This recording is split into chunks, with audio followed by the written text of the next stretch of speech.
Hi, this is James Gordon October Live here with a book review. Today's book we're reviewing today, Misery by Stephen King. Man, I can't get enough of this cover. It's awesome. And there's King on the back. This is published by Viking, and this was first published in June 8th, 1987.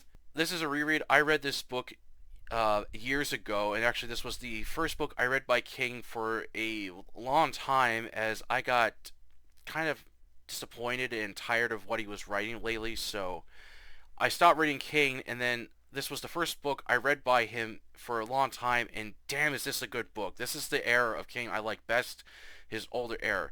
While he has written some books in the past that I did not like, however, this is one of his better ones, and he definitely delivers a strong psychological thriller with this one. I decided to read this book because where I live, we got hit with a nasty snowstorm and heavy snowfall. It made me think of this book, and I decided to pull it out, and I'm glad I did, because with the heavy snowfall, when I was reading this, it fit the mood perfectly with the winter setting in the book. And overall, this is just one of King's better books. Like, if you haven't read King, this is definitely a book I would recommend to start with. It is one of his best books, and it's very shocking too, which is another reason why I like it. And I wish King did more stuff like this. This is the era I wish King stuck with instead of what he's writing now. But this is definitely one of his better novels, and definitely one of my top favorites. And overall, I just really enjoyed this book. There wasn't really much I didn't like with it. The one thing I did during my review is that I skipped the Misery Returns scenes in the book because I felt they dragged on. But if you don't feel like reading these yourselves, you can easily skip these scenes. They don't really play well. What Paul the novel within the novel, it while it's part of the plot of the story, however, you don't have to read if you want to. I decided to skip it because it just would drag on the story. And this is if you actually skip those scenes, which there's not that many actually, you can get through this book a lot quicker. And this is like only 310 pages, so if you're in a good reading mood, you can get through this book very quickly if you skip these Misery Return scenes. But it's optional if you want to skip them or not. And there wasn't, but other than that, there really wasn't really much I didn't like with this book. Overall, I really enjoyed it from start to finish. I really enjoyed it. It had a lot of scenes I liked, and the character Annie Wilkes is absolutely terrifying in this book. Like, the scenes I was reading of her, like, having Paul Sheldon on edge the whole time, just dreading the moment she would do something to him. And she does a lot of nasty things to Paul, and there's moments where she has like violent mood swings, and there's parts where he can hear her like pacing around the house, like arguing with herself, and then she goes calm again, and then like with a snap of the finger, her mood her mood could change without warning, and it could be quite frightening when it does. And she does, like I said, a lot of nasty things to this poor character Paul that's suffering in this book. The finale was awesome, so I definitely recommend this book if you have not read it. Alright, on to the book review. Plot. Paul Sheldon, a best-selling author of his Victorian-era romance novel series, Misery, has written the last novel, Misery's Child, ending the series after getting tired of being stuck in the romance genre and wants to write other things. He hopes to hit it off with his new crime thriller novel, Fast Cars. Paul plans to make the long drive from Los Angeles to New York to hand in his latest manuscript rather than fly. Leaving the hotel he's been staying in, Colorado, he gets into his '74 Camaro and leaves the parking garage and drives out into a snowstorm. He loses control of his car and goes off the road, crashing into a ditch. He is discovered by a large woman, Annie Wilkes, a ex-nurse who happens to be passing by, and rescues Paul from the wrecked Camaro as he's badly injured. Paul awakens inside a bedroom and is in terrible pain. Both of his legs are broken and is hooked up to IV tubes. When Paul sees Annie enter the bedroom, he recognizes her. As is hinted, Paul has met Annie in the past during his book tours, as she's a big fan of his Misery series. Annie explains how she found him and has been at her house out in the forest next to a small town of Sidewinder. She also adds that Paul has been here for 2 weeks and hasn't told anyone where he's at, and refuses to let anyone know where he's at.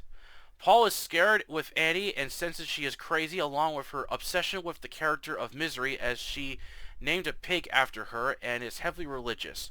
while taking care of Paul with painkillers, food, and other medicine, but there are some days when Annie doesn't bring any food or medicine, causing terrible pain to Paul as he has to beg to make her bring it. Annie keeps going on and on about wanting to read Paul's latest mystery novel, which hasn't come out yet. Annie brings Paul soup. She tells him she has gone through Paul's backpack and discovers his manuscript for his new novel, Fast Cars, and dislikes it for the dark subject matter and the characters, the violence and sex, along with the swearing, which causes her to spill the soup onto the bed and throws the bowl across the wall, blaming Paul for making her do it. She leaves and doesn't come back till a few hours later and forces Paul to wash his mouth out with soap as punishment. Paul is now worried when Annie reads Misery's Child with her violent mood swings. Once Paul's new novel comes out, Annie has gotten a copy of it and has read through a large chunk of the thick romance novel. The closer the bookmarker gets to the ending, Paul is dreading how Annie will react to the fate of Misery. Paul is then awakened in the middle of the night as Annie is furious with him. She knocks over his table, splashes cold water in his face, and then grabs the bed, shaking it while screaming at him for killing off Misery. Annie storms out of the room, slams the door, and drives off, leaving Paul alone. Despite his efforts, he is unable to move and is left alone in the house for 2 days, leaving Paul in terrible pain. When Annie returns, she gives Paul water and some medicine, but refuses to give Paul any painkillers unless he burns pages of his Fast Cars manuscript. Out of frustration, he tells her off and refuses to burn it, but Annie won't take no for an answer and sits for hours until the pain is unbearable.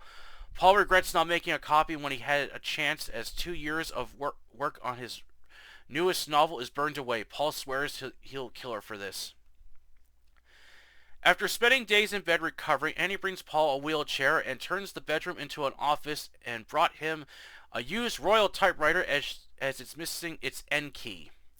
Annie wants Paul to write Misery's Return as payment for taking care of him. She'll give him anything he needs to complete his new novel and wants it to be better and thicker than the last one.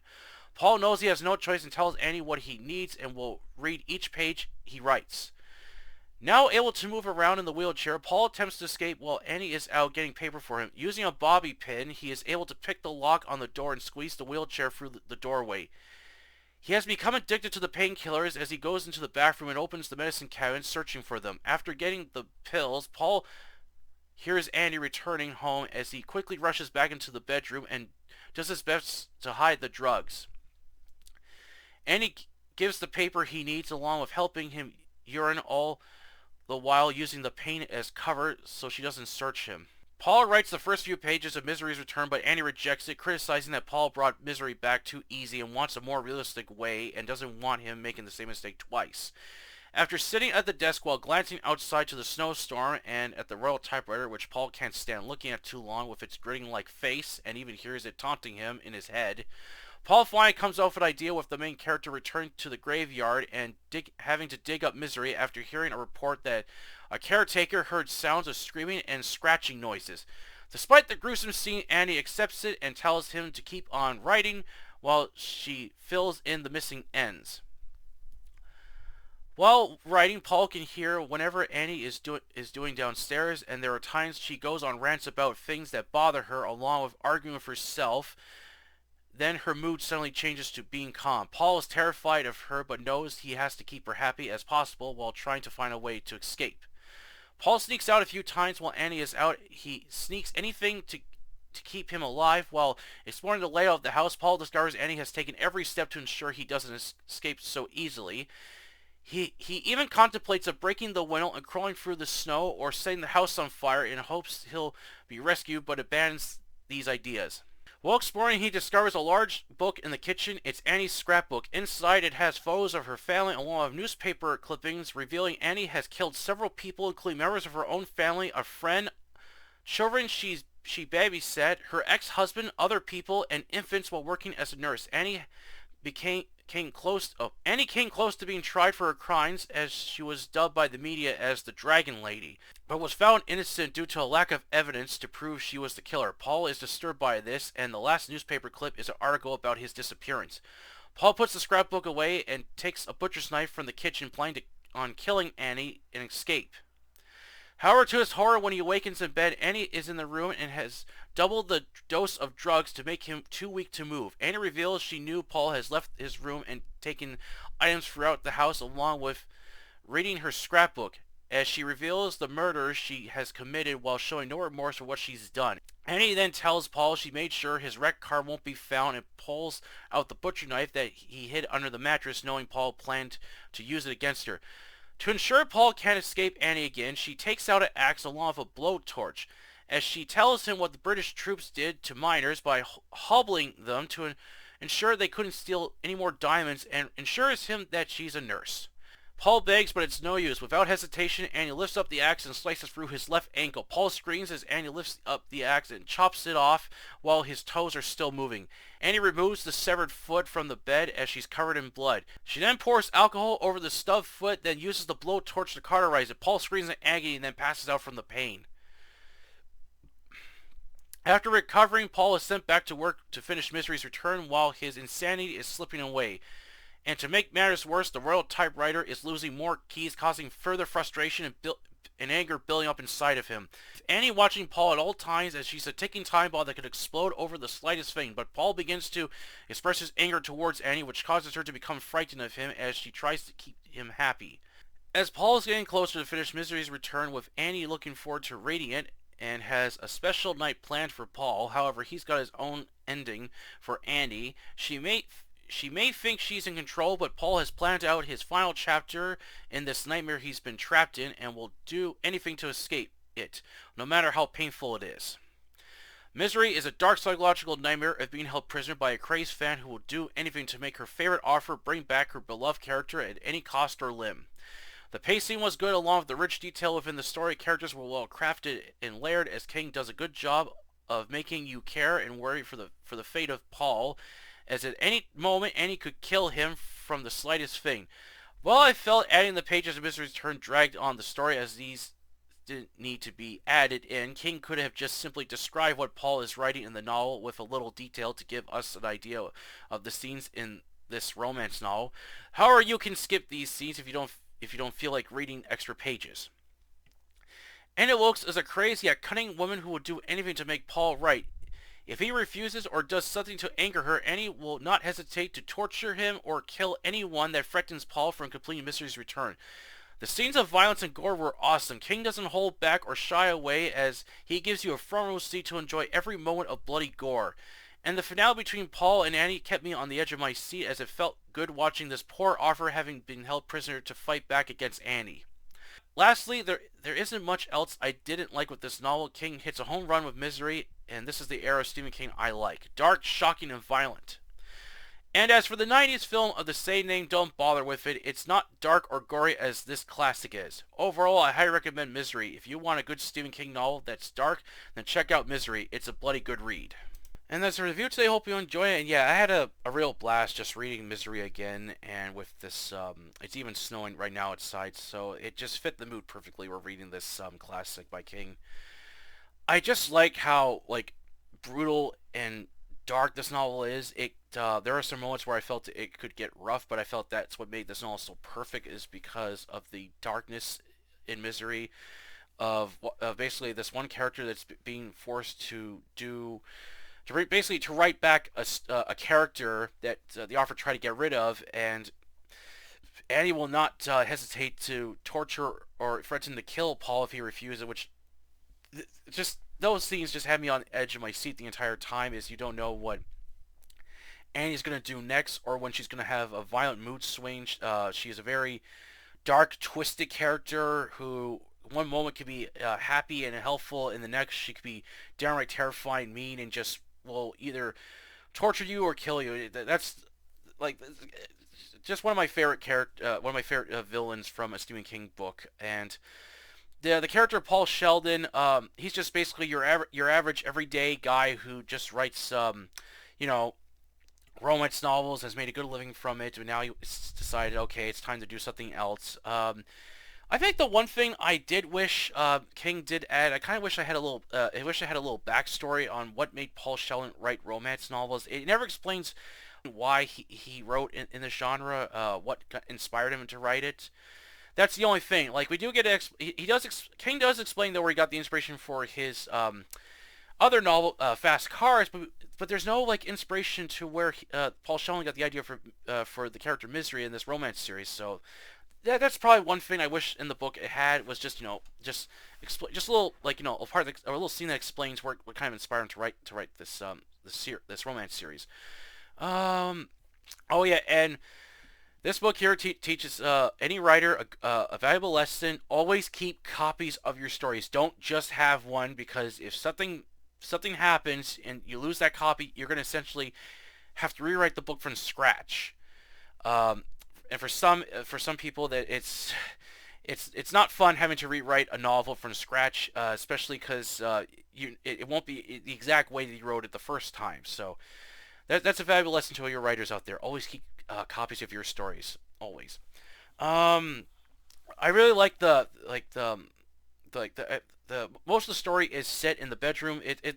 That's the one thing. The book is just mostly set in one location, and isn't until like the ending where it's set somewhere else. But the entire time it's set in this like house, in this old house, and I was just visualizing in my mind like this bedroom, and like and this cover here, this cover captures the darkness of the book perfectly. And I was looking up some other editions of Misery. There was one cover I thought was okay, like it's nice, but it does not have the darkness like this cover has. And I don't understand why no other publisher has done like a similar cover to this. All the other covers of Misery do not have the darkness like this cover has, and I wish the other editions were show the darkness like this one does. And I would love to get my hands on a paperback edition of this book, which has the die cut artwork of the Misery's Return with Stephen King inserted as the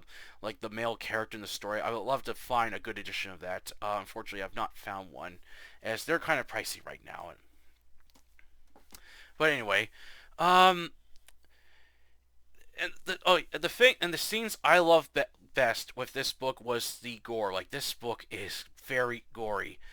The scene where Annie chops off Paul's left ankle was just bloody, and it just and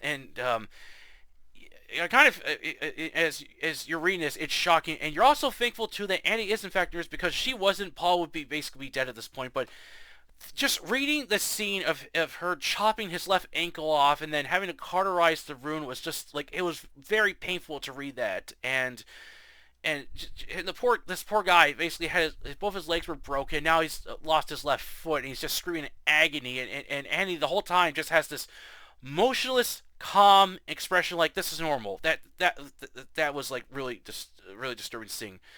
And this is another part that's in the book, but yeah, this is another part that's in the book that I absolutely love. There is a part where Paul tries getting attention of a cop that's at the house, and when the cop recognizes him, he goes to radio for help, but Annie Wilkes appears out of nowhere, stabs the cop several times with this cross as he's badly wounded, and he tries crawling back to his squad car, and then Annie Wilkes just runs him over with a riding lawnmower. And that scene was so sick. Just the description of like pieces of flesh and torn clothing, just and blood splatter like all in the like grass and ground, and then she runs over his head, and then and it describes like pieces of his like face being ripped off, and brain matter scattering over the ground, and then Paul passes out after like puking his guts out. That scene was sick. I really liked that part. And the finale between Paul Sheldon and Annie Wilkes was awesome. I was on edge the entire time reading this like fight between these two characters, as Paul has a disadvantage. He can't walk, so he has to use other methods to fight back against Annie. And the part I really like is when he smashes the typewriter against her head, and then as they're like fighting, he's like on top of her, and he starts grabbing a piece of paper and shoving to Annie's mouth. It's like, how is it? There's this funny part. How does it taste, Annie? How does it taste, Annie? This is my Annie Wilkes edition. I bet it tastes really good. He's just shoving pieces of paper in her mouth, trying to choke her. And I was just laughing reading this scene. It was just funny. But the book does have a happy ending, so I was happy to see the character Paul Sheldon, make out alive out of this. It's just, oh my goodness, that sounds like it's absolute like a hellish nightmare. Like the idea of basically you get into an accident of some kind, and then you awaken in someone's house. It turns out you're rescued by not only what you think is a kind-hearted, good caring person who's also a fan of like your work or whatever, turns out to be a crazed fan. And if anything sets them off, if they reject anything they don't like, and they basically will get in their heads, I can make this person do what I want because I can. Without me, they can't live. That is scary. Yeah, and actually, a little trivia about Misery. Originally, Misery was going to be written under the conundrum of Richard Bachman and was going to have an even darker ending. The original ending for Misery was that after Paul Sheldon completes Misery's turn, Annie Wilkes kills him, then bounds his skin to the book, and then feeds his remains to her pig Misery. That's how the book was originally going to end. However, after the secret of Richard Bachman's identity was exposed of Stephen King, he decided to rewrite the ending to a more happier ending with Paul Sheldon surviving. While I enjoy the ending of this book, I was still kind of curious what the alternate ending would have been like if he published it under Richard Bachman. I was kind of curious how that would have been. Um, and lastly, the film of the same Misery, I have refused to watch it after reading the plot of Wick, and they had changed so much around the story. I don't like it. They toned the darkness down so much. It's basically a watered down version of what this is. The the scene with Paul Sheldon getting his left ankle chopped off is cut out from the film. Instead, Annie Wilkes breaks both Paul's legs again with a sledgehammer. To me, this is more like a sadistic way of punishing the character, because the axe scene is brutal, but to me, re-breaking his legs again with a sledgehammer is a more sadistic and crueler way. But I don't like that. It's like the less gory way of doing it. And there's another scene that involves Annie cutting off Paul's left thumb. That's cut out of the film as well. And the scene with the lawnmower was, now the director who did the film Misery, he actually did film the scene of Annie Wilkes running over the cop with the lawnmower, but decided to cut it out because he thought people would find it too funny. And I thought, you took out one of my favorite scenes from the book. But in my personal opinion, even if they had kept it in the film, I guarantee you wouldn't see the carnage of what the riding lawnmower is doing to this cop as Annie Wilkes runs over this cop. It just would have shown Paul Sheldon's reaction and him puking his guts out. So to me, they wouldn't even show the scene I wanted exactly. So I know it's well liked by many King fans and critics, but in my personal opinion, don't watch Misery. It's not, the film is not dark. It's not dark and shocking like the novel. The novel, in my opinion, is way better. Alright, that's it for the review today. Hope you enjoyed it, and I am going to, in my next review, I am going to finish The Killer, as I got 6 more chapters to go, and I'll be done with it. But after The Killer, I will then begin reading Mindhopper, so this will be the next book I will be reading.